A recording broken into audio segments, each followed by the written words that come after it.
Kalau kita berbuat baik kepada kedua orang tua, tidak ada yang salah.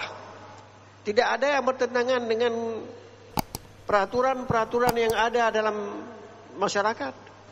Tetapi sebaliknya, kalau kita mencaci maki orang tua, kalau kita mengadu domba orang lain, kalau kita mencuri harta orang lain, itu semuanya bertentangan dengan ketentuan Allah.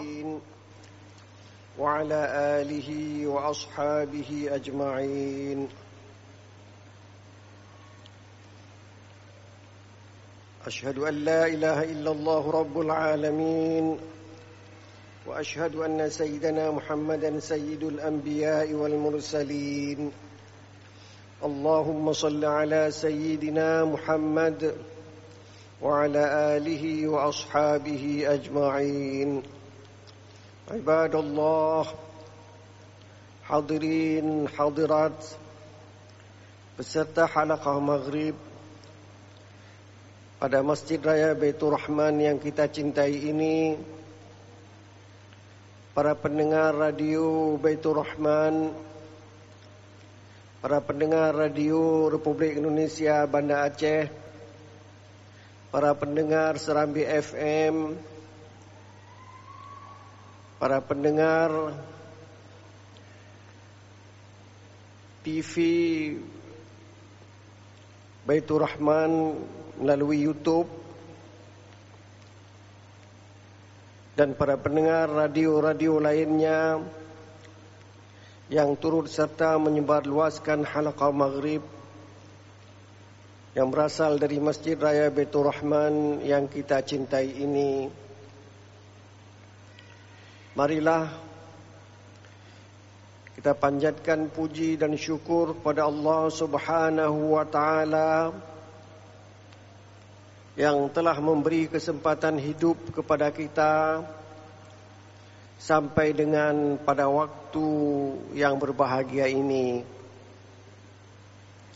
Salawat beriring salam tidak pernah lupa kita sampaikan kepada baginda Rasulullah sallallahu alaihi wasallam, kepada keluarganya, kepada seluruh pengikutnya dari dulu hingga sekarang ini. Hadirin yang berbahagia, baru saja kita selesai daripada hari tasyriq, ditandai dengan tidak adanya takbir sesudah salat. Berakhir tadi waktu asar, di mana di waktu asar kita masih bertakbir mengagungkan nama Allah Subhanahu wa taala, membesarkan nama Allah, dan kita menganggap nama-nama selainnya kecil semuanya. Nama Allah lah yang maha besar, perintahnya lah yang patut kita laksanakan. Dan bila ada perintah yang bertentangan dengan perintahnya, kita memilih perintah Allah Subhanahu wa ta'ala. Umat Islam mempunyai 2 hari raya. Yang pertama diberi nama dengan Idul Fitri, di mana semua kaum muslimin diminta untuk pergi melakukan salat Idul Fitri sebagai tanda kita mengingat Allah Subhanahu wa taala. Juga di hari Idul Adha kita diminta untuk melaksanakan Idul Adha sebagai kita menjaga hubungan dengan Allah Subhanahu wa taala. Kesamaan yang kedua adalah sehari sebelum Idul Fitri kita puasa. Statusnya puasa wajib, termasuk dalam puasa Ramadan. Sehari sebelum Idul Adha kita juga puasa. Puasa wukuf. Mereka wukuf di Arafah, kita puasa di sini. Hanya status puasa kita berbeda, yaitu puasa sunat. Namun kita tetap berpuasa, baik puasa wajib maupun puasa sunat. Kalau pada hari raya Idul Fitri kita mengeluarkan zakat fitrah, statusnya wajib, maka pada hari raya Idul Adha kita juga berkorban, statusnya adalah sunat. Walaupun berbagai bentuk wajib ataupun sunat, kita tetap melaksanakannya sesuai dengan tuntunan Rasulullah sallallahu alaihi wasallam. Sambil kita beriktikaf di masjid yang mulia ini atau masjid-masjid yang lain, sambil kita menunggu tibanya waktu Isya, marilah kita bacakan beberapa potong ayat suci Al-Quranul Karim yang pada malam ini telah sampai kepada ayat 26 dari surat Ibrahim yang berbunyi, A'udzu billahi minasy syaithanir rajim. Bismillahirrahmanirrahim. Wa masalu kalimatin khabisatin kasyajaratin khabisatin ijtussat min fawqil ardi ma laha min qarar. Perumpamaan kalimat yang jelek seperti sebuah pohon yang jelek yang tercabut dari muka bumi dan dia tidak ada tempat untuk tegak berdiri. Demikian perumpamaan kata-kata yang jelek. Sebelumnya Allah memberi perumpamaan kata-kata yang baik, yang berbunyi, Alam tara kaifa daraballahu masalan kalimatan tayyibatan kasyajaratin tayyibatin asluha thabitun wa far'uha fis sama'. Tidak pernahkah engkau lihat bagaimana Allah membuat sebuah perumpamaan tentang kata-kata yang baik sebagai pohon yang baik, asalnya itu tetap dan cabangnya menjulang ke langit. Tu'ti ukulaha kullahin, yang mendatangkan hasilnya setiap waktu biizni rabbiha, dengan izin Tuhannya. Wa yadribullahu al-amthala lin-nasi la'allahum yatadhakkarun. Allah memberikan perumpamaan-perumpamaan kepada manusia, mudah-mudahan mereka ingat kepadanya. Ada kata-kata yang baik, yaitu kalimah thayyibah. Dia baik dalam kehidupan kita di dunia ini dan baik pula dalam kehidupan kita di akhirat kelak. Sementara kata-kata yang jelek, dia bagaikan pohon yang tercabut dari akarnya. Boleh jadi dia baik di dunia ini, tapi tidak berfaedah ketika kita hidup di akhirat kelak. Allah memberi contoh orang yang baik seperti seorang pemuda yang saya berikan contoh pada malam Sabtu yang lalu. Dia menjadi orang yang membersihkan menasah musalla. Lantas beberapa lama kemudian, setahun kemudian, dia menjadi seorang muazzin. Tidak lama kemudian, entah 3 tahun kemudian, dia dipercayakan menjadi seorang imam. Ketika orang tersebut kawin, keluar kampung itu, orang kampung terasa kehilangan. seorang pemuda yang bermanfaat untuk masyarakat yang ada di kampung itu. Sementara perumpamaan kata-kata yang jelek seperti seorang pemuda yang suka mengganggu anak-anak atau wanita-wanita di kampung, suka mencuri, suka kecanduan sabu-sabu, keberadaan dia di kampung itu mengganggu orang lain. Begitu dia meninggal, orang semua mengatakan Allah telah mencabut sebuah bencana dari kampung kita ini. Ini contoh yang paling jelas. Orang yang suka memaki orang lain, orang yang suka mengadu domba, tidak bisa mengendali emosi.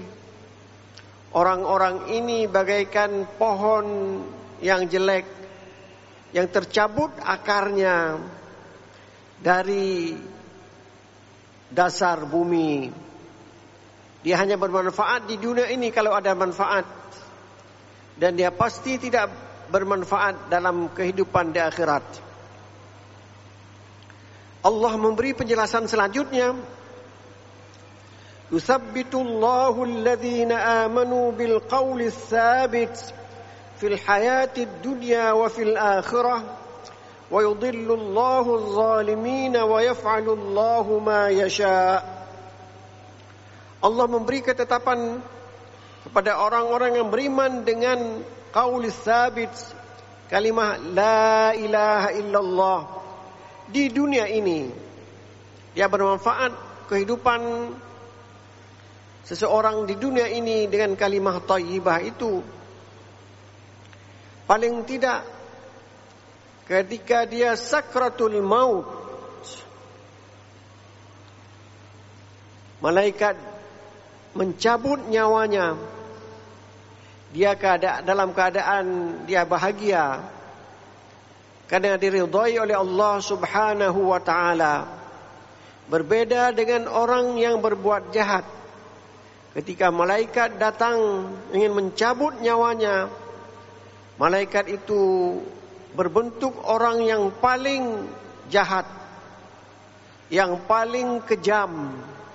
Dia mencabut nyawa dengan semena-mena. Karena kata-kata la ilaha illallah tidak ada pada orang tersebut. Ini contoh. Jadi kehidupan kita ini bisa diatur melalui kalimah thayyibah, la ilaha illallah. Orang yang imannya sudah mantap, amal salihnya sudah mantap pula, dia hidup tenang dalam masyarakat.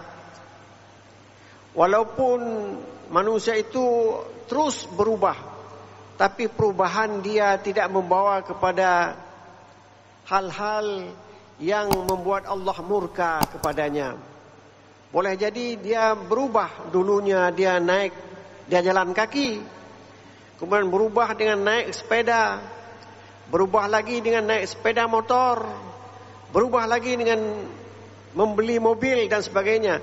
Terus saja berubah, tapi perubahan itu tidak memberi mudarat kepada orang lain. Dia punya mobil, tapi juga bisa dimanfaatkan oleh orang-orang yang dekat dengannya. Sementara orang punya mobil, mobilnya itu tidak ada manfaat kepada orang lain, bahkan mengganggu. Kalau ada becek, dia menyetirnya dengan keras sehingga air itu curahkan kepada orang-orang yang berada di sekelilingnya. Wa yudhillullahu adh-dhalimin.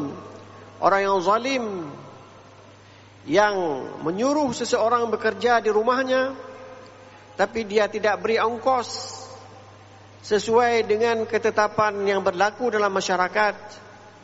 Dia peras orang tersebut, Allah akan menzalimi orang itu nanti di hari akhirat, bahkan di dunia ini Allah akan memberi azab kepada orang tersebut.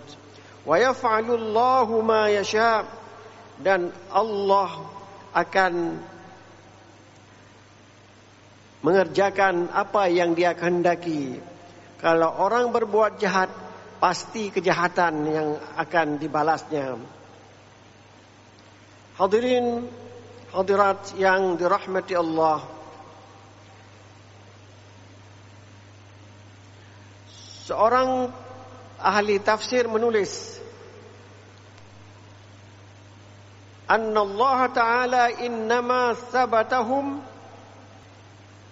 sabbatahum fil qabri bisababi muwazabatihim fil hayatid dunya. Orang-orang yang berada dalam kubur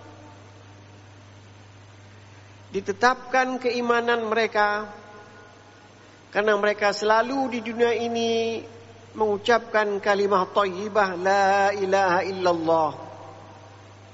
Dia akan ditemani oleh kalimah la ilaha illallah ketika dia berada di dalam kuburnya. Orang yang selalu berbuat baik, kebaikan itu ada bersamanya di saat dia berada di dalam kubur. Alam tara ilal ladzina baddalu ni'matallahi kufra. Tidaklah engkau lihat orang-orang yang memutar balik nikmat Allah menjadi kekufuran. Cerita ini terkait dengan keadaan orang-orang kafir Quraisy yang mereka diberi kesempatan hidup dekat dengan Baitullahil Haram. Di situ ada Ka'bah Al-Musyarrafah. Di situ ada Hajarul Aswad. Itu semuanya nikmat Allah yang diberikan kepada mereka. Tapi nikmat Allah itu dibalik, diputar, diganti dengan yang lain, diletakkan di dekat Ka'bah patung-patung yang mereka buat, yang mereka pahat, diberi nama dengan Lata, diberi nama dengan Uzza, diganti. Kita disuruh menyembah Allah, mereka menyembah patung. Alam tara ilal ladzina baddalu ni'matallahi kufra. Tidaklah engkau lihat orang-orang yang menggantikan nikmat Allah dengan kekafiran. Wa hallu qaumahum daral bawar wa hallu qaumahum daral bawar, dan menjatuhkan kaum mereka ke dalam tempat yang penuh dengan bencana. Ini contoh kenapa orang memegang kalimah thayyibah ka syajaratin thayyibatin, sementara orang lain memegang kalimah khabithah ka syajaratin khabithatin. Jadi berbeda orang ini.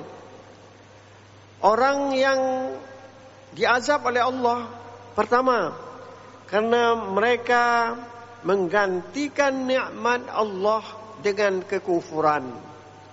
Kita diberi kesempatan hidup. Kesempatan hidup itu nikmat Allah kepada kita.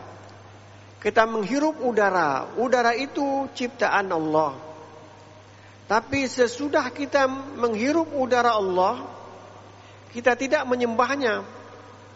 Kita tidak melakukan salat ketika azan berkumandang. Hayya 'alas shalah. Mari kita salat. Tapi mereka tetap saja tidak mengindahkan alunan azan, baik dari masjid maupun dari menasah, menggantikan nikmat Allah dengan kekufuran.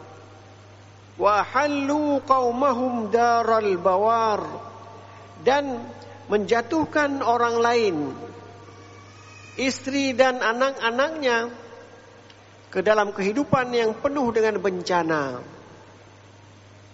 Anaknya nikmat Allah, anugerah Allah kepadanya tidak diperhatikan, dibiarkan hidup begitu saja, sehingga anaknya itu jatuh menjadi pencandu sabu-sabu, menjadi orang yang mengganggu masyarakat, mencuri apa saja yang ada dalam masyarakat. Itu karena orang tuanya tidak memperhatikan pendidikan anak tersebut, seolah-olah dia wa hallu qaumahum daral bawar, yang menjatuhkan kaum mereka ke dalam kehidupan yang penuh bencana. Jahannama yaslaunaha wa bi'sal qarar. Di dunia hidupnya tidak tenang, di akhirat dia menjadi penghuni neraka, yaitu tempat yang paling jelek. Itulah neraka, tempat yang paling jelek. Kita di dunia ini mengerjakan sesuatu, kalau yang baik mengantarkan kita ke dalam surga. Kalau kita berbuat yang jelek mengantarkan kita ke dalam neraka. Jadi jangan disalahkan orang lain. Salahkanlah diri sendiri. Kalau kita berbuat jahat, mana ukuran jahat, mana ukuran baik? Ukurannya itu adalah firman Allah dalam Al-Quran. Buat ini.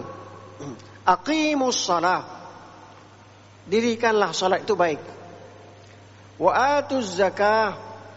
Tunaikan zakat itu baik. Kutiba alaikumus syiyam. Diwajibkan kepada kamu berpuasa itu baik. Wa qada rabbuka alla ta'budu illa iyyah. Menyembah Allah. Wa bil walidaini ihsana juga itu baik.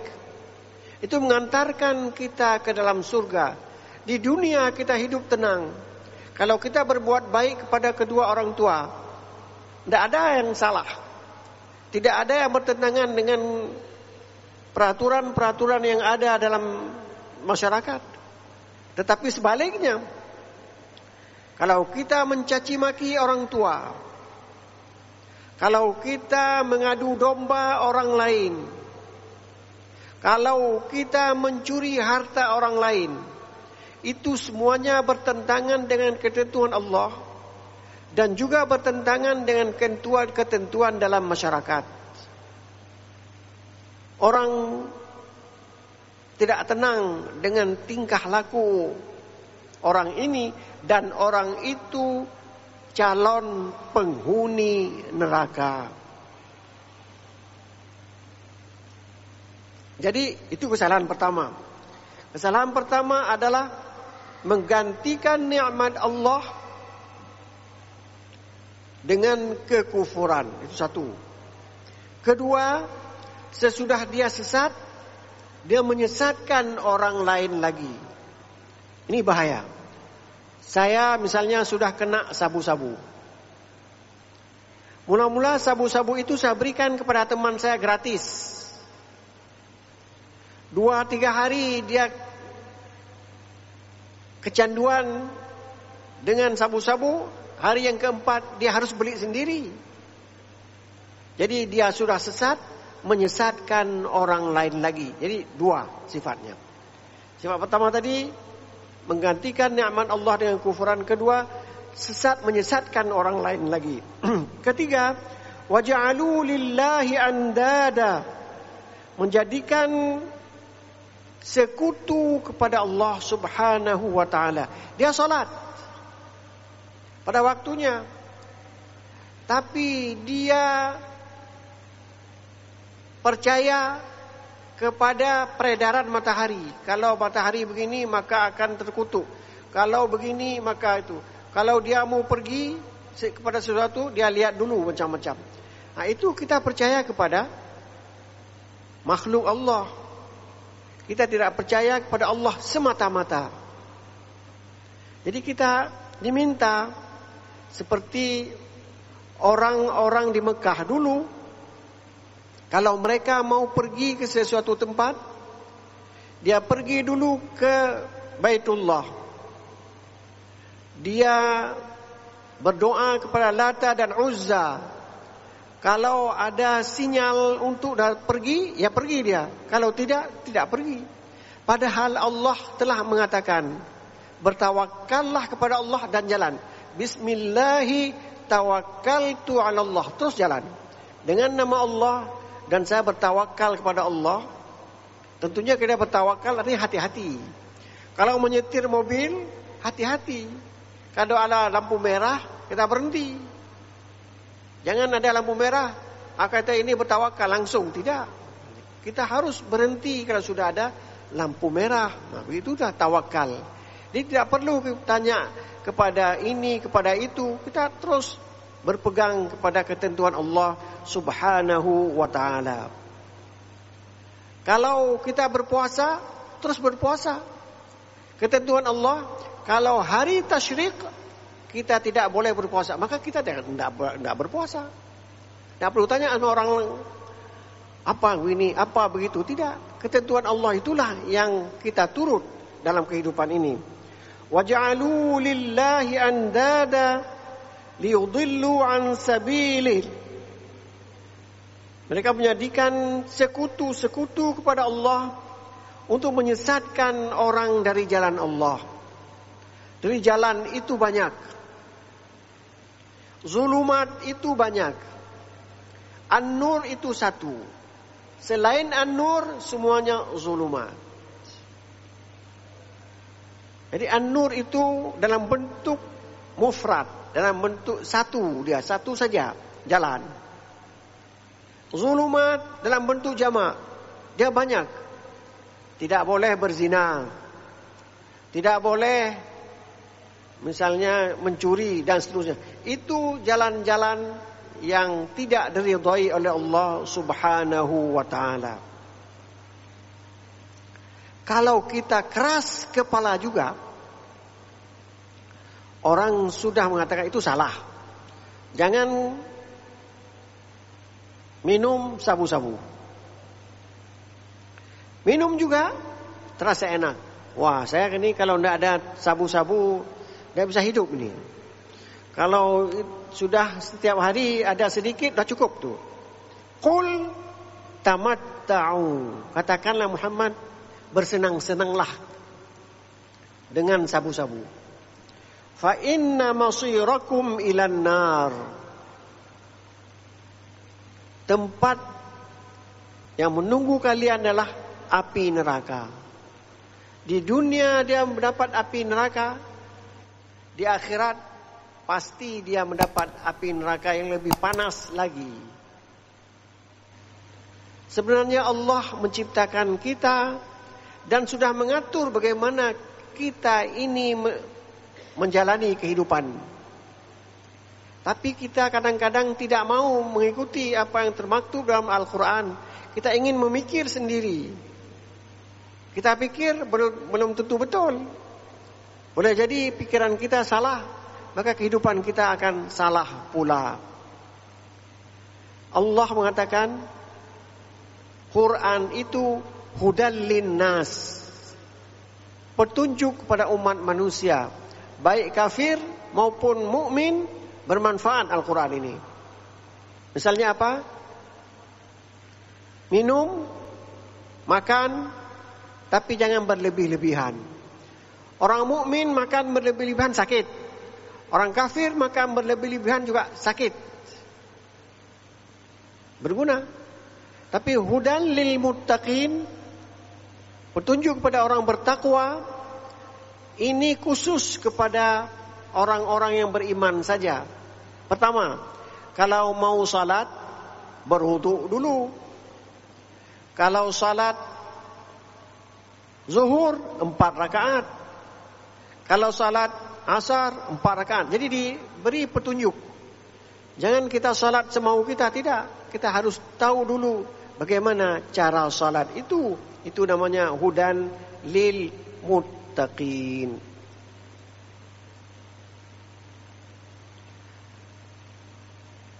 Pernah dalam surat Al-An'am Allah menceritakan orang kafir membagi hasil tanaman dan peternakan mereka kepada dua sembahan. Annahum ja'alu lil asnami hazzan fima an'ama Allahu bihi alaihim. Mereka menjadikan untuk patung-patung itu satu bagian daripada nikmat Allah. Pertanian ke, peternakan dibagi dua. Seperti waja'alu lillahi mimma zara'a minal harthi wal an'ami nasiba. Mereka menjadikan kepada Allah apa yang mereka peroleh dari pertanian dan peternakan satu bagian untuk Allah, satu bagian untuk sekutu Allah. Jadi dibagi dua. Faqalu hadza lillah. Ini bagian ini untuk Allah. Bizamihim, dengan pendapat mereka. Wa hadza li syurakaina. Ini kepada sembahan-sembahan kita. Jadi kalau ada uang, sebahagian diberikan kepada Allah, sebahagian lagi diberikan kepada sekutu-sekutu Allah. Al-Quran mengatakan, فَمَا كَانَ لِشُرَكَائِهِمْ فَلَا يَصِلُ إِلَى اللَّهِ. Bagian yang diberikan untuk sekutu-sekutu Allah tidak akan sampai kepada Allah. وَمَا كَانَ لِلَّهِ فَهُوَ يَصِلُ إِلَى شُرَكَائِهِمْ. Yang diperuntukkan kepada Allah tidak sampai juga kepada Allah, dia akan sampai kepada sembahan-sembahan selain Allah. Jadi kesimpulannya, mereka mengakui bahawa semua ciptaan di dunia ini berasal dari Allah. Tapi begitu mereka mengambil hasilnya, mereka bagi dua. Satu untuk Allah, satu untuk sekutu-sekutunya. Hasilnya apa? Untuk Allah tidak sampai, untuk sekutu-sekutunya dimakan oleh pemuka-pemuka agama yang mengatasnamakan sekutu Allah. Ini yang terjadi. Lihat surat Al-An'am ayat 136. Ini sudah terjadi. Dia mengambil harta orang atas nama Allah. Mengambil harta orang atas nama sekutu-sekutu Allah. Semuanya itu tidak sampai kepada Allah, tapi yang dinikmati oleh pemuka-pemuka agama yang menipu masyarakat yang beragama dengan agama tersebut. Sebagaimana yang termaktub dalam surat Al-An'am ayat 136.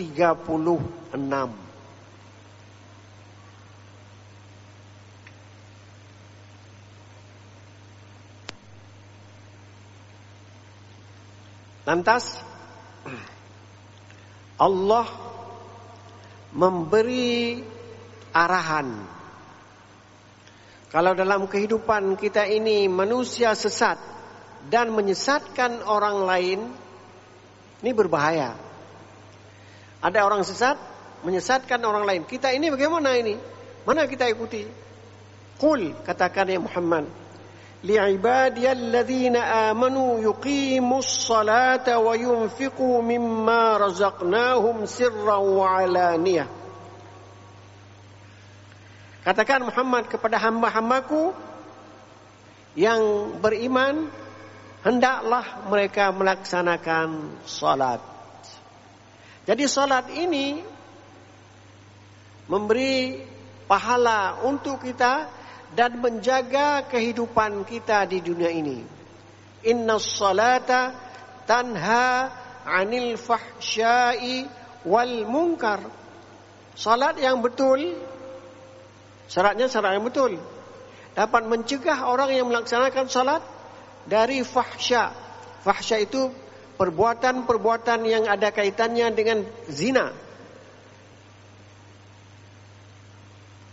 Innahu kana fahishatan wa sa'a sabila. Zina itu fahisyah dan jalan yang terburuk. dalam kehidupan seseorang itulah zina. Tanha 'anil fahsya'i wal munkar. Munkar itu pekerjaan yang tidak atau dilarang oleh Allah Subhanahu wa taala. Lebih luas dari fahsya. Fahsya itu terkait dengan zina. Sementara ini terkait dengan kehidupan yang lain seperti minuman keras dan sebagainya. Jadi kita ini melakukan salat pertama untuk mendapat nikmat daripada Allah atau pahala daripada Allah. Kedua, dia untuk menjaga kita dalam kita hidup di dunia ini. Lihat, kalau orang yang betul-betul salat, pasti dia selamat dalam kehidupan ini. Apalagi kalau menjadi jamaah tetap di masjid-masjid, bukan saja di Masjid Baitur Rahman, di masjid yang lain, kelihatan kehidupannya itu tenang, tidak mengganggu orang lain dan tidak diganggu juga oleh orang lain. Karena dia waktu salat pergi, sudah itu dia pergi lagi ke tokonya, pergi lagi ke kantornya dan sebagainya. Dia tidak mengganggu orang lain. Sudah, wa yunfiqu mimma razaqnahum sirran wa alaniyah. Dia juga menafkahkan sebahagian daripada rezeki baik secara tertutup atau secara terbuka. Kita boleh bersedekah tertutup, tidak diketahui oleh orang lain, bahkan disedekahkan oleh tangan kanan, tidak diketahui oleh tangan kiri. Tapi kalau kita melihat sedekah kita secara terbuka, mengundang orang lain supaya bersedekah juga, kita silakan. Kita beritahukan, saya sekarang bersedekah 1 juta. Maka orang lain mengikuti, dia sudah bersedekah 1 juta, maka kami juga ikut pekerjaan dia. Itu sebagai dakwah kepada orang-orang yang ada di sekelilingnya. Ada 2 cara. Cara pertama yaitu sirran, dalam arti tertutup, itu yang paling baik. Karena dia tidak ada pengaruh riya dan sebagainya. Tapi kalau alaniyah, dalam arti dia itu berdakwah, dipersilakan. Karena jika berfaedah dalam kehidupan beragama. Min qabli an ya'tiya yaumun la bay'un fihi wa la khilal. Sebelum datang hari yang pada hari itu hari kiamat, la bay'un fihi, tidak ada lagi perdagangan di dalamnya. Kalau seorang saudagar, tinggal semua hartanya. Wala khilal, dan tidak ada persahabatan. Sahabat saya itu gubernur, sahabat saya presiden, sahabat saya menteri dan sebagainya. Tidak ada kaitan lagi. Kalau kita sudah mati, semua sahabat kita terputus. Pada hari itu kita lari dari saudara kita, dari ibu kita, dari ayah kita, dari istri kita, dari turunan kita, karena kita punya urusan masing-masing. Yauma yafirrul mar'u min akhihi wa ummihi wa abihi wa sahibatihi wa banihi likulli imri'in minhum yauma idzin sya'nun yughni. Mudah-mudahan kita di hari akhirat bahagia karena kita telah melaksanakan salat, karena kita telah menginfakkan sebahagian harta kita di jalan Allah. Amin. Wassalamualaikum warahmatullahi wabarakatuh.